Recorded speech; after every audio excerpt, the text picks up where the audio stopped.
Advanced courses తో పాటు first year నుండే campus recruitment training leading companies లో 13,000 plus placements with 13.5 lakhs highest package. Love marriage Banerjee garu? Love come arranged. మీరే love చేశారు? ఇద్దరం తెలిసిన ఫ్యామిలీస్ అందరం బ్రదర్స్, మేము అందరం తెలిసిన ఫ్యామిలీస్ అందరం. చిన్నప్పటి నుంచి తెలిసిన వాళ్ళు అందరం. ఓకే. సో పెద్ద అయిన తర్వాత పెళ్లి చేసుకుందాం అనుకున్నాం, చేసేసుకున్నారు. సో మేడంకి ఇండస్ట్రీతో సంబంధం లేదు. అదే చెప్పి మేడం మేకప్ అంతే, మేకప్ సైడ్ ఫాదర్ ఆయన సినిమాలు తీశారు రామారావు గారితో. ఓకే.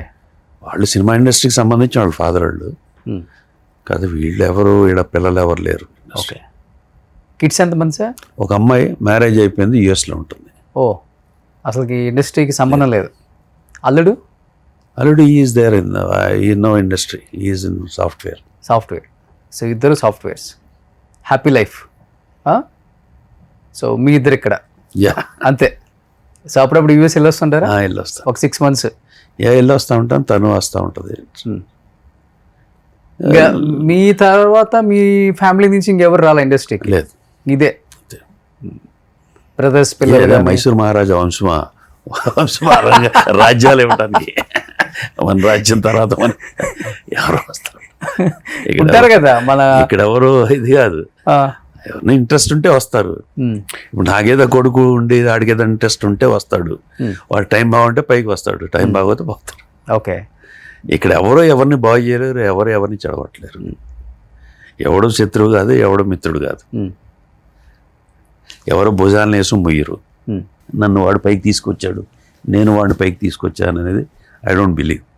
సో ఇండస్ట్రీకి వచ్చిన తర్వాత బెనర్జీ గారు సంపాదించింది ఎక్కువ అంటారా, లేదా పోగొట్టుకుంది ఎక్కువ అంటారా? ఎందుకంటే సినిమాలు కూడా ప్రొడ్యూస్ చేశారు కాబట్టి. సంపాదన, సినిమాలు ప్రొడ్యూస్ చేసిన నాకేం డబ్బులు పోయిన ఏం లేదు.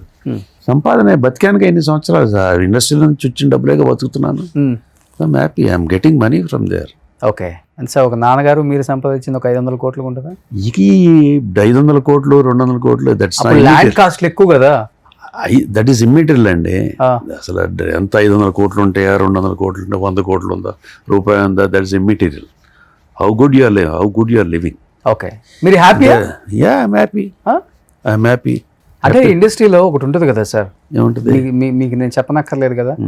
అంటే ఇప్పుడు ఎదుటి ఆర్టిస్ట్ని చూసి నేను అలాంటి ఒక ఇల్లు కట్టాలి, ఎదుటి ఆర్టిస్ట్ని చూసి నేను ఇలాంటి ఒక కారు కొనాలి, ఇలాంటి బ్రాండెడ్ వాచెస్ వాడాలి, ఇలాంటి బ్రాండెడ్ ఇవన్నీ ఉంటాయి కదా. కొంచెం ఎందుకు ఉంటాయి, ఉండేవాళ్ళకి ఉంటాయి. అదే ఉండే మనస్తత్వం అందరికీ ఉండవు అయ్యి. And that is not life for me. Okay. I don't wear a watch, I don't wear anything. అదే ఒక్కొక్కరికి లాగుంటుంది, అదే నేను చెప్తుంది. మెటీరియల్ అండి, money is material. Happy life, whether you have money or not, when you go into the society, are they respecting you, are they talking to you, are they smiling at you? That's it. అది సంపాదించుకోండి. కాదు sir, పెద్ద పెద్ద business చేసే గొప్ప entrepreneurs కూడా interview ఇస్తే జీవితం గురించి చెప్పేటప్పుడు కూడా ఒక మాట అంటారు, డబ్బు లేకపోతే మనిషికి విలువే ఉండదు సార్, డబ్బు ఉంటేనే అన్నీ వస్తాయి అది రకరకాలుగా చెప్తూ ఉంటారు. అవన్నీ ఫుల్ వైరల్ అవుతుంటాయి. యూత్ కూడా ఇవన్నీ చూసి డబ్బు లేకపోతే నిజంగా జీవితం లేదేమో, డబ్బు లేకపోతే రెస్పెక్ట్ లేదేమో, అసలుకి ఇప్పుడు డబ్బే జీవితం అని చెప్తున్నారు. ఒక పిచ్చగాడికి ₹1 ఇచ్చేటప్పుడు కూడా ఏదో ఆశించి, నాకు ఏదో మంచి జరగాలని ఆశించి ఇస్తావు కానీ నువ్వు ఊరకు ₹1 కూడా ఇవ్వవు కదా, ఇలాంటివన్నీ చెప్తున్నప్పుడు ఇప్పుడున్న యూత్ ఎలా దాన్ని తీసుకోవచ్చు మరి? What you feel right, do it. Who is society? Society is me. Me is society. What I think is myself, and it is society. And నీ థింకింగ్ వల్ల నీ సొసైటీ. నువ్వు డబ్బు గురించి ఆలోచిస్తున్నట్టే దట్ ఈస్ యువర్, నేను ఆలోచన నాది. Who is right? అంటే మీ లైఫ్లో డబ్బు ఎంతవరకు అవసరం, ఎంతవరకు ఇంపార్టెన్స్ అంటే మీ లైఫ్ నేను అది ఆలోచించను. అసలుకి ఎంత డబ్బు కావాలి, ఎంత డబ్బులు ఉండాలి, అది ఆలోచన. నేను ఎందుకు రాదు అని అంటే నేనేం రాదు. ఎవరు చూసుకుంటారు సార్ ఫైనాన్షియల్? అంటే ఫస్ట్ నుంచి పని చేసుకుంటున్నాం, డబ్బులు వస్తున్నాయి, ఇంట్లో ఖర్చు పెడుతున్నాం, ఇల్లు చూసుకుంటున్నాం, భార్య ఉంది, పిల్ల ఉంది, ఇల్లు ఉంది. బాధ్యత. ఇది బాధ్యత ప్రతివాడికి నువ్వు పని చేయాలి, పని చేసి డబ్బులు సంపాదించి ఫ్యామిలీ నడపాలి. మగవాడిగా, ఆడదిగా ఇంట్లో ఉండి డబ్బులు వస్తే అవి చూసుకుని ఇల్లు నడిపించాలి. అది బేసిక్. ఇప్పుడు అది పోయింది కదా, ఆడవాళ్ళు మగవాళ్ళు ఇద్దరు సంపాదిస్తున్నారు ఈక్వల్గా. అది వాళ్ళ ఇష్టం. నువ్వు ఇంత షేరింగ్, నేను ఇంత షేరింగ్, నీ పని ఇది, నా పని ఇది. అది ఒకటండి, జనరేషన్స్ మారిపోతున్న కొద్దికి అవును. పద్ధతులు మారుతాయి. వాట్ ఈస్ అసలు కల్చర్ అంటే ఏంటి? Culture is nothing but which changes according to society. Society 30-40 years మార్పుల్లో వచ్చేదే culture.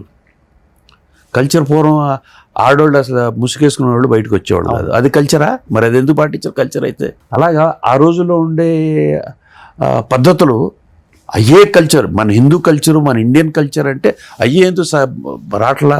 Culture is nothing but change over in the society. మారుతున్న సొసైటీకి అనుగుణంగా జరిగేదే కల్చర్. ఓకే. అప్పుడు అది, ఇప్పుడు ఇది, సూపర్. రేపు ఇంకోటి, అంతే కదా. నెక్స్ట్ జనరేషన్కి సూపర్. అప్పుడు భర్త చనిపోతే భార్య చనిపోయేదండి. అప్పుడు కల్చర్. అవును. మరి కల్చర్ పాటించరా? అది కాదు కల్చర్. కల్చర్ అనేదాన్ని మనం ఏం చేయాలంటే it changes according to societies norms. మన సొసైటీ పద్ధతులు బట్టి అప్పుడు ఉండే దీన్ని బట్టి మారుతూ ఉంటాయి. అది మార్పు. ఓకే.